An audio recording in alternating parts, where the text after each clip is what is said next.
Nascido em um vilarejo tranquilo ao norte de Lyon, na França, no dia 8 de maio de 1786, João Maria Batista Vianney, desde a infância, revelava um profundo espírito de piedade.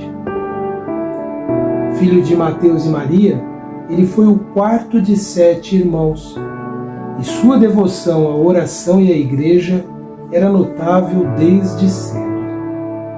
Mas a vida não foi fácil para João Maria. Enquanto desejava se tornar padre, seu pai se opunha firmemente, e sua jornada rumo ao sacerdócio foi marcada por desafios. A falta de instrução formal o fez enfrentar resistência no seminário, onde era visto como um camponês rústico e pouco inteligente. No entanto, sua fé inabalável e sua vida de caridade o conduziram até a ordenação em 1815, embora inicialmente fosse impedido de ouvir confissões. Após um período de recolhimento, onde sua espiritualidade profunda foi reconhecida, João Maria Vianney foi enviado como vigário para Aix-en-Provence, um vilarejo desolado e marcado pela violência. Mas seu compromisso com a missão transformou o lugar, e em poucos anos a igreja estava cheia, enquanto as tabernas ficavam vazias. O cura d'Arns, como ficou conhecido, tornou-se o maior confessor da história, atraindo peregrinos de toda a Europa em busca de orientação espiritual. Sua vida era um exemplo de abnegação e dedicação aos necessitados, passando horas no confessionário e dedicando-se aos pobres. Mesmo após a sua morte em 1859, aos 73 anos, seu legado perdura. Seu corpo incorrupto é venerado na igreja de Arns e sua canonização em 1925 o consagrou como padroeiro dos sacerdotes. A oração de São João Maria Vianney continua a inspirar os fiéis, pedindo a sua intercessão para fortalecer a confiança na providência divina e a esperança nos bens celestiais. Assim, a vida e a obra deste humilde vigário continuam a tocar os corações de milhões de pessoas em todo o mundo. Olá, amigos do canal Espiritualidade. Nós começamos o nosso programa de hoje com esse breve relato da vida do espírito que se comunicou e que trouxe uma belíssima mensagem, que é a última instrução dos espíritos do capítulo 8, Bem-aventurados os puros de coração. E hoje nós encerramos este capítulo falando então sobre essas ideias que esse espírito tão notável nos trouxe. Como a gente vê, ele foi um sacerdote católico, alguém muito fiel, muito dedicado à sua crença, e ele, alguns anos depois do seu desencarne, veio a se manifestar numa reunião espírita. E hoje nós vamos falar sobre essa comunicação interessantíssima que fecha o capítulo, então, que recebe o título Bem-aventurados os que têm os olhos fechados. Foi uma comunicação que foi dada em 1863 na cidade de Paris. E ela foi uma comunicação dada por um espírito que foi evocado, que foi chamado a se comunicar naquela reunião. E a nota que nós temos aqui, que Allan Kardec deixou nessa comunicação, é que essa comunicação foi dada a respeito de uma pessoa cega que estava presente na reunião, para a qual havia sido evocado o espírito de João Batista Vianney, para que ele pudesse curá-la, porque muitas curas foram atribuídas a essa pessoa que eu pessoalmente passei a admirar muito depois de conhecer a história dele.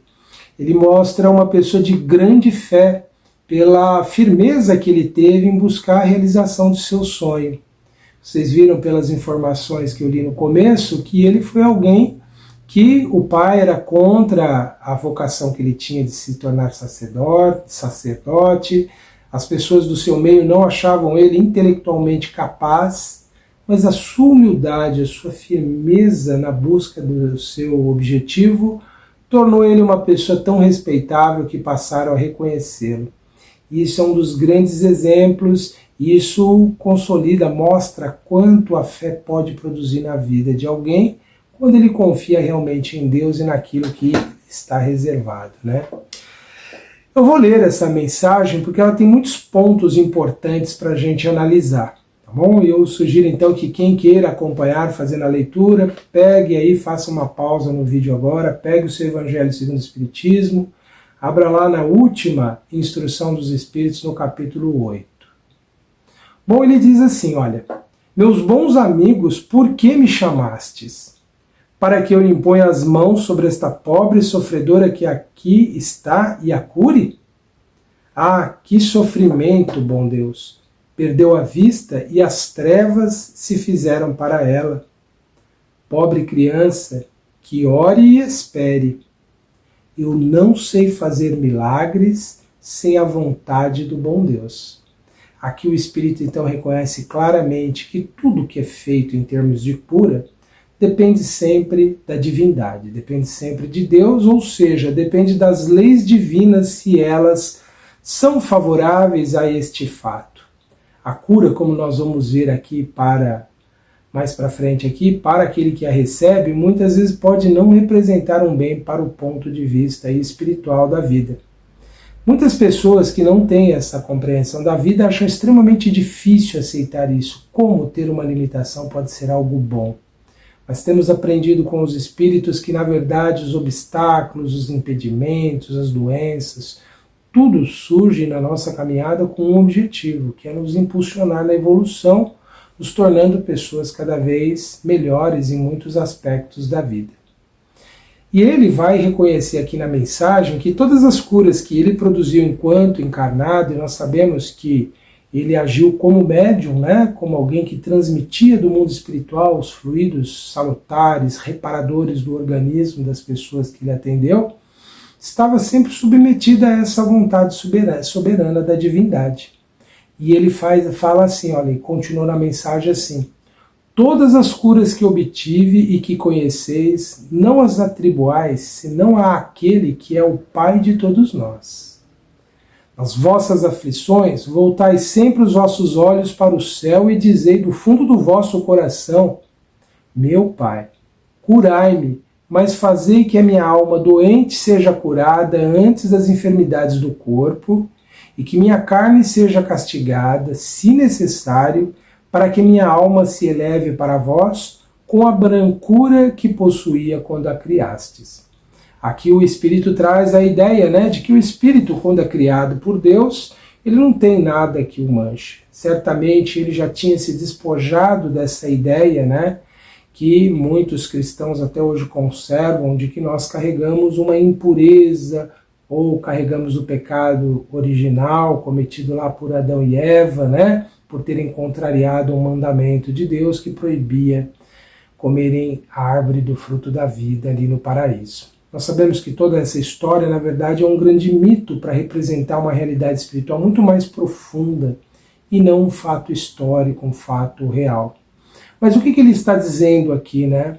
De que as nossas dores, as nossas lutas, elas têm um objetivo nessa nossa evolução e nossa caminhada.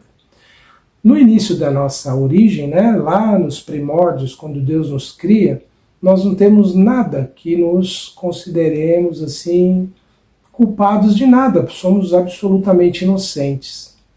Porém, à medida que vamos evoluindo, vamos desenvolvendo a nossa história, vamos adquirindo determinados erros, vamos assimilando determinados vícios, e é isso que nos torna, então, ainda impuros dentro dessa visão do Espírito, mas mais apropriadamente a nos tornar imperfeitos, ou melhor dizendo, a nossa condição real, somos imperfeitos nesses longos milênios que temos aí evoluído. E estamos lentamente, através das provas, dos desafios da vida, nos tornando melhores. Acreditem que tudo que nós somos de bom hoje é resultado de todas as experiências desafiadoras que nós já tivemos. É esse o pensamento dos Espíritos, então, quando nos fala sobre o nosso sofrimento. E ele diz que nós podemos sim pedir a Deus a cura das nossas enfermidades, mas antes de curar o corpo, devemos pensar o que devo curar no meu ser, no meu espírito, ou seja, em mim mesmo, porque o meu espírito sou eu.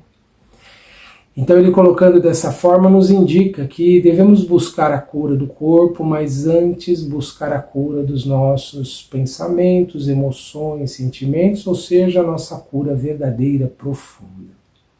E ele ainda prossegue, né? Após esta prece, meus bons amigos, que o bom Deus sempre ouvirá, a força e a coragem vos serão dadas, e talvez também a cura que temerosamente pedistes, como recompensa da vossa abnegação. Então, quando nós estamos nessa atitude, né, de reconhecer a grandeza divina, de reconhecer a sua sabedoria, e pedimos aquilo que realmente é importante para nós do ponto de vista espiritual, mesmo que a gente não obtenha o resultado que a gente quer, a força virá. Virá o nosso sustento, aquilo que vai nos fortalecer enquanto nós estamos passando por aquela prova. Mas para que isso aconteça, temos que ter fé, temos que ter confiança, temos que realmente reconhecer que a vida é regida por leis sábias, soberanas, justas, extremamente capazes de nos oferecer o melhor, o que muitas vezes nós não reconhecemos pela nossa indisciplina, pela nossa invigilância, pela nossa revolta, porque o sofrimento, tendo como perspectiva apenas uma única vida, ele é sempre aparentemente injusto, porque se nós temos uma limitação e outra pessoa está usufruindo de situações favoráveis, nós perguntamos, nós que cremos em Deus, por que Deus é assim? Antigamente nos falavam, são os mistérios divinos insondáveis. Na verdade, era que não queriam explicar ou não sabiam. É que, na verdade, nós estamos passando por experiências que são consequências do que já fizemos em outras vidas, porque em um determinado tempo aí da história do cristianismo a reencarnação foi renegada. E ela é fundamental para explicar por que nós temos diferenças nas experiências humanas. Cada ser vive no seu tempo, na sua história, no seu momento adequado, a experiência para aquele momento mais importante, mais precisa. Mas vamos continuar ouvindo o que esse sábio espírito disse, olha, ou escreveu pelo médico. Mas, desde que aqui me encontro numa assembleia em que se trata sobretudo de estudar, eu vos direi que os que estão privados da vista deviam considerar-se como os bem-aventurados da expiação. Para quem é materialista, isso é muito estranho, né? Como ser cego pode ser considerado uma coisa boa? Olha o que ele fala. Ele fala sobretudo para as pessoas que reconhecem a existência de Deus e a sua sabedoria. Lembrai-vos de que o Cristo disse que era necessário arrancar o vosso olho se ele fosse mau, e que mais valia atirá-lo ao fogo que ser a causa da vossa perdição. De fato, Jesus falou isso. É melhor você perder uma parte do seu corpo do que ela servir para que você perca o seu rumo, a sua evolução, o seu estado feliz no futuro.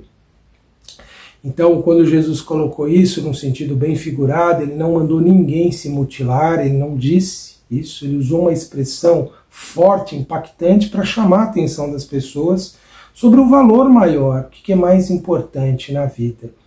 Detalhes aqui do mundo material ou a grandeza de uma vida espiritual plena. Então ele usa essa comparação para dizer, né, olha, que aquilo que nós perdemos muitas vezes não é para que nós sejamos simplesmente castigados, não é simplesmente um capricho ou um acidente da vida. É, na verdade, uma necessidade que nós temos, é aquilo que nós experimentamos porque necessitamos aprender com aquela experiência. Ele prossegue ainda dizendo, quantos existem sobre a terra que um dia maldirão nas trevas por terem visto a luz? Sim, como são felizes os que, na expiação, foram punidos pelos olhos. Seu olho não será causa de escândalo e de queda, e eles podem viver completamente a vida das almas, podem ver mais do que vós que tendes boa visão. Ou seja, o indivíduo, quando tem uma limitação, ele tende a desenvolver outras aptidões, outras percepções. É notório, é muito conhecido o fato de que pessoas que não têm a visão, elas têm habilidades muito aguçadas da audição, uma sensibilidade maior. Mas não é só sobre isso que ele está falando de que nós, quando passamos por limitações, por problemas, algo nós estamos tendo chance de aprender, algo nós estamos em condições de compreender mais sobre a vida. Só que isso só surge se a gente não se entregar à revolta, se a gente aceitar a nossa condição. Obviamente que, como ele colocou aqui, é lícito a gente buscar solucioná-la, curá-la, mas enquanto a gente não tem essa cura, que a gente viva o que a vida nos permite, que a gente desfrute aquilo que a vida nos permite, não importa a limitação que nós tivermos, sejam elas limitações físicas, sejam elas limitações materiais que nos impedem de viver a vida que nós queríamos.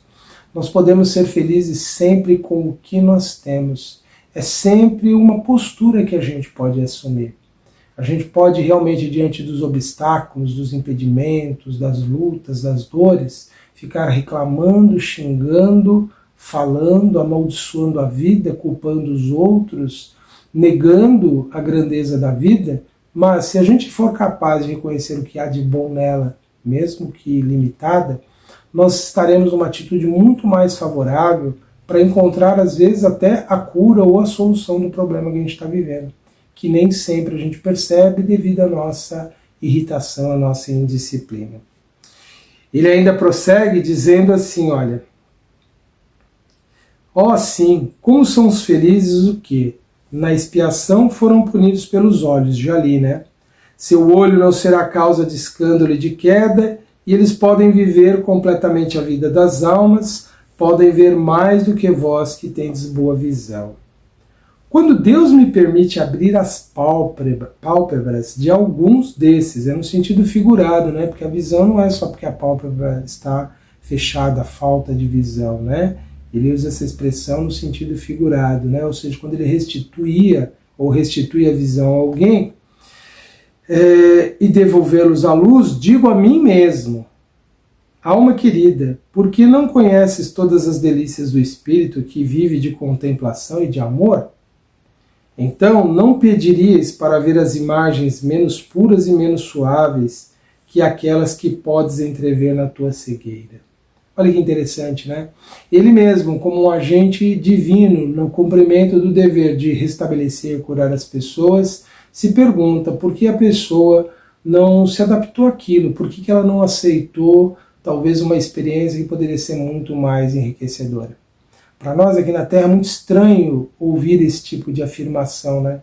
Que uma limitação pode ser boa, já que a gente sempre quer ter o máximo de saúde, o máximo de possibilidades de ação. Mas lembremos que aqui é a perspectiva de um espírito muito mais evoluído, que já passou por grandes provas e que entendeu que as provas são os fatores que impulsionam o espírito na sua evolução. Por isso que ele, mesmo cumprindo ações de cura, se pergunta dessa forma, por que essa pessoa desejou algo que é bom ter a cura daquilo que você está sofrendo, mas que também você pode aproveitar aquela experiência e crescer muito mais. Mas mesmo assim ele cumpriu e curou muitas pessoas. Olha, ele prosseguiu ainda assim dizendo, ó sim, bem-aventurado o cego que quer viver com Deus, mais feliz do que vós que estáis aqui, ele sente a felicidade, pode tocá-la, vê as almas e pode lançar-se com elas nas esferas espirituais que nem mesmo os predestinados da vossa terra conseguem ver. O olho aberto está sempre pronto a fazer a alma cair. O olho fechado, pelo contrário, está sempre pronto a fazê-la subir até Deus, desde que não tenha revolta, né? Crede-me, meus bons e queridos amigos, a cegueira dos olhos é quase sempre a verdadeira luz do coração, enquanto a vista é quase sempre o anjo tenebroso que conduz à morte. E isso, como a gente poderia explicar, né? Muitas vezes pela visão é que nós vemos, né, coisas que podem nos desviar pelo caminho, pode nos trazer ali a inveja, a cobiça, o interesse. É pela visão que muitas vezes nós vamos absorver. E vamos entender que não é só a visão no sentido dos nossos olhos, é a nossa capacidade de perceber a vida, né? Quantas vezes a gente pode receber informação não só pela visão, mas pela audição, e nós fazemos julgamentos, nós emitimos ideias que não correspondem àquilo que deveria ser da nossa parte para aquela situação, né? Às vezes a gente pode ouvir algo da vida de alguém e sair espalhando essa informação falsa sobre essa pessoa. Muitas vezes a gente vai usar mal os recursos da vida, contrariamente à nossa evolução, e não crescemos e não aprendemos. Por isso que o Espírito faz essas colocações dessa ordem, né? Dizendo que muitas vezes as facilidades são aquelas que vão mais nos perder. Lembrando sempre que aqui é a perspectiva de alguém que já venceu grandes provas, né? Então, se alguém ainda se sente estranho em aceitar isso, é natural, porque nós ainda estamos nesse aprendizado. Nada do que os Espíritos falaram a gente tem que aceitar cegamente. Temos que refletir, temos que ponderar e temos que pensar, né? Faz sentido isso? Serve para mim nesse momento? E com o tempo nós vamos entendendo, a partir das histórias, da experiência desses seres, dessas pessoas, por que eles adotaram esse posicionamento, né? Bom, o Espírito ainda ele vai dizer assim, ó: e agora algumas palavras para ti, minha pobre sofredora. Espera e tem coragem. Se eu te dissesse, minha filha, teus olhos vão abrir-se, como ficarias alegre? E quem sabe se esta alegria não te perderia? Tem confiança no bom Deus, que fez a felicidade e permite a tristeza. Farei tudo o que me for permitido em teu favor. Mas, por tua vez, ora, e sobretudo pensa em tudo o que venho de dizer-te. Antes de me afastar, vós todos que aqui estáis, recebei a minha bênção. Bonito esse final do Espírito, demonstrando ali uma atenção, uma preocupação com aquela pessoa que tinha sido trazida ali para ser curada por ele, através do médium, né? E ele deixando a sua bênção aqui, de uma forma generosa, de uma forma bondosa, como esse espírito demonstrou em vida e que continuou no mundo espiritual. Bom, aqui Kardec deixou uma nota explicando essas ideias aqui, dizendo assim, olha, quando uma aflição não é consequência dos atos da vida presente, é necessário procurar a sua causa numa vida anterior. Isso que chamamos caprichos da sorte nada mais são que os efeitos da justiça de Deus. Ele não aplica punições arbitrárias, pois quer sempre que entre a falta e a pena exista correlação. Aquilo que nós experimentamos de dificuldades na vida tem uma relação direta com aquilo que nós fizemos em algum momento. E ele traz alguns exemplos, que não são os únicos que explicariam essas situações, mas a título então de didático, a gente vai reconhecer que eles explicam para a gente o que provoca determinadas limitações na nossa vida. Se na sua bondade lança um véu sobre os nossos atos passados, entretanto, nos aponta o caminho a dizer, porque bondade não nos permite lembrar dos erros passados, porque muitas vezes nós não temos condições de lidar com eles hoje. Culpas de uma vida já são difíceis de administrar? Imagine administrar as culpas de tantas vidas passadas. Portanto, nós temos que tê-las escondidas por um tempo.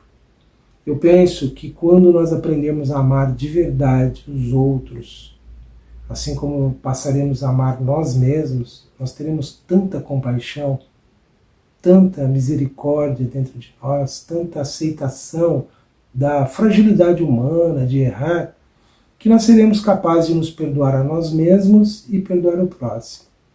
Não é muito fácil encontrar e lidar com as recordações do passado.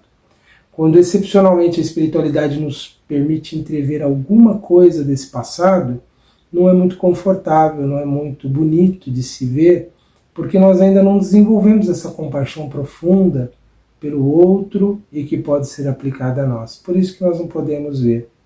E é por isso que os Espíritos falam isso, né? Que é a bondade divina ocultada de nós nas nossas vidas anteriores.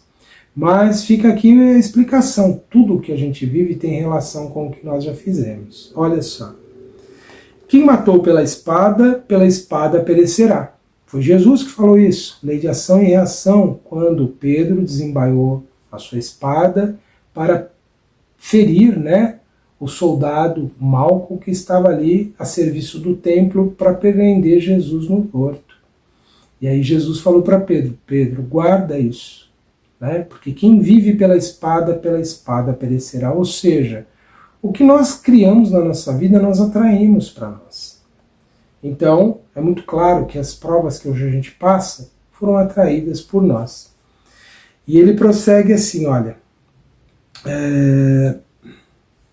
palavras que podemos traduzir assim: somos sempre punidos naquilo em que pecamos. Pecar significa errar, né? Se, pois, alguém é afligido com a perda da visão, é que a vista foi para ele uma causa de queda. Viu coisas que não devia, desviou o seu caminho pela cobiça, pela inveja, ou usou mal a sua visão, talvez espalhando boatos, mentiras. Mas aqui ele dá outro exemplo que elucida mais ainda, olha. Talvez tenha também sido causa de perda da vista para o outro. Quantos duelos, quantas brigas, quantos atentados à vida do outro que nós já não praticamos em outras vidas.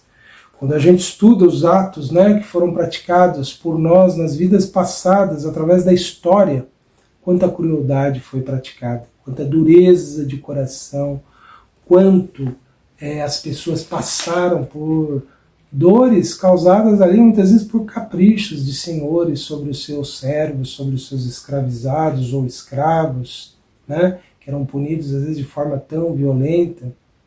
E uma pessoa poderia trazer esse questionamento assim, mas por que Deus já não puniu aquela pessoa na hora que ele causou esse sofrimento para alguém?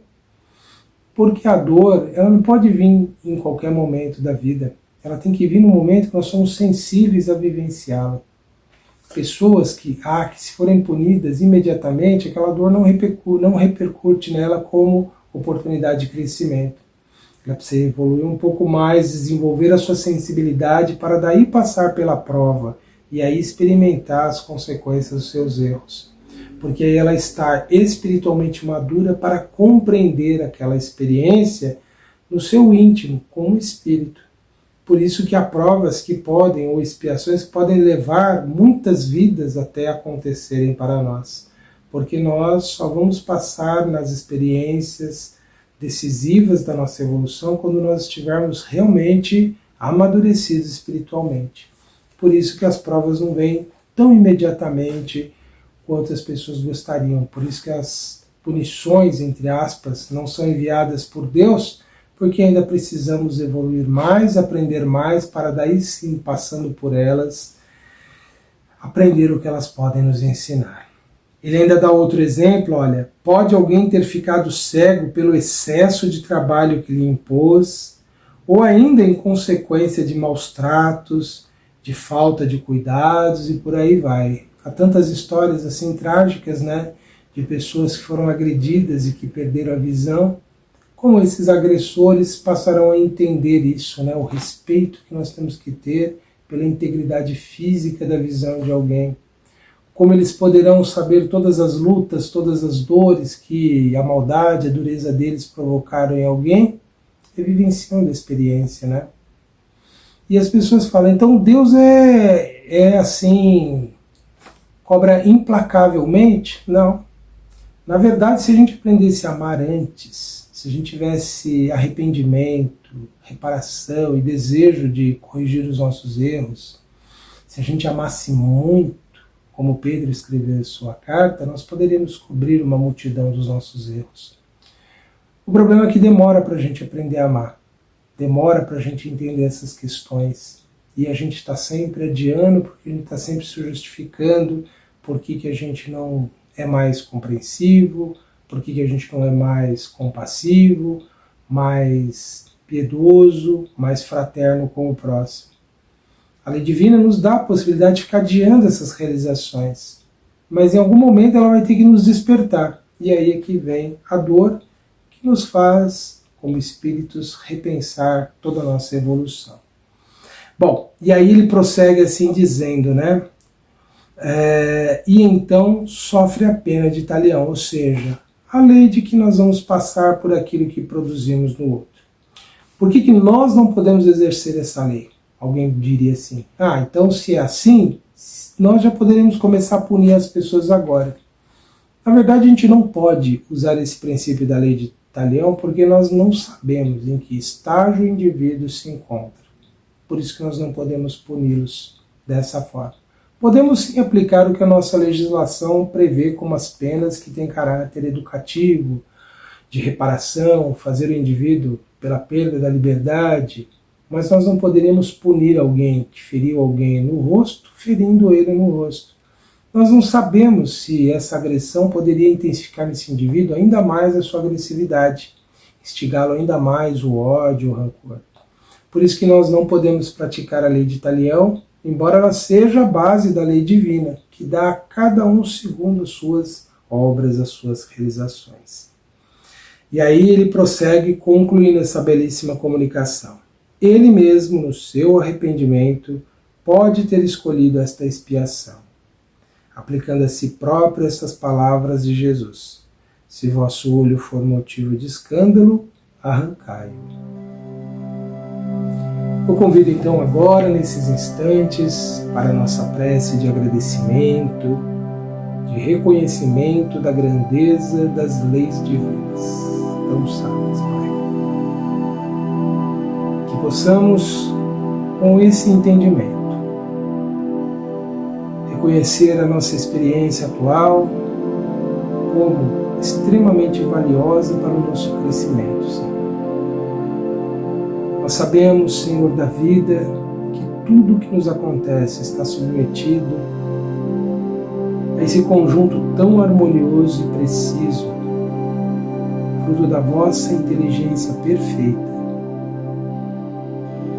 que criou essa estrutura admirável que chamamos de universo ou universos, e nele institui as moradas, os mundos infinitos, onde milhões de seres evoluem, Pai. E somos nós parte dessa criação, dessa obra extraordinária.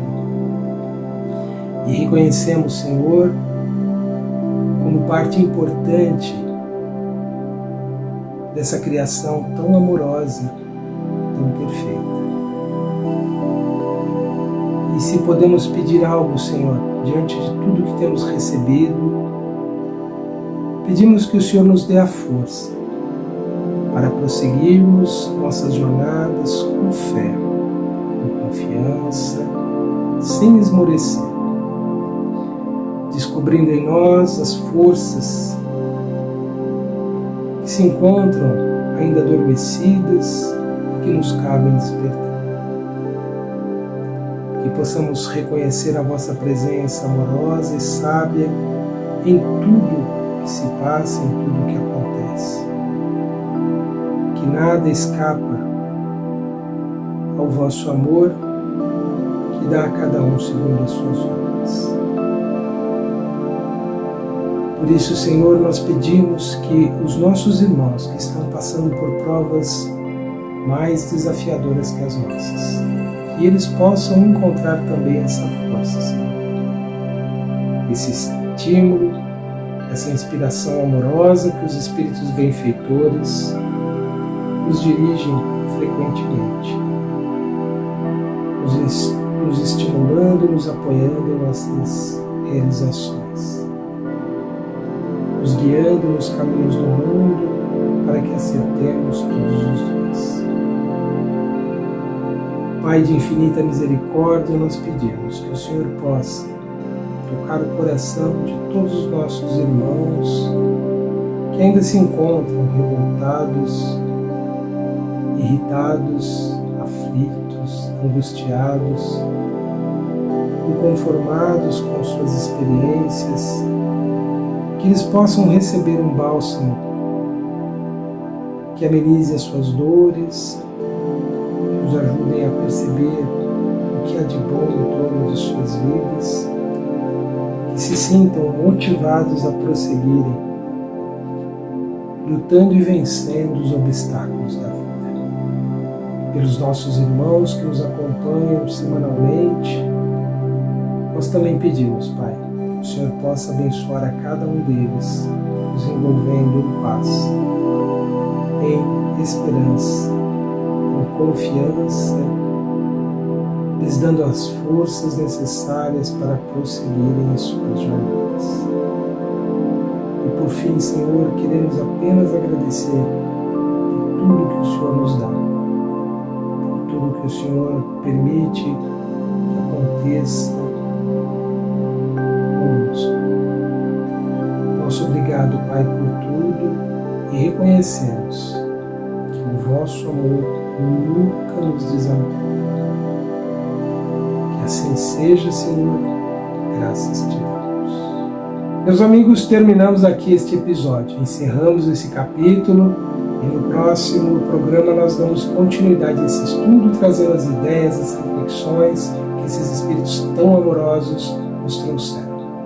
Fiquem todos na paz de Jesus, que todos se sintam muito fortalecidos em suas vidas, que encontrem sempre a esperança a cada dia. Até uma próxima.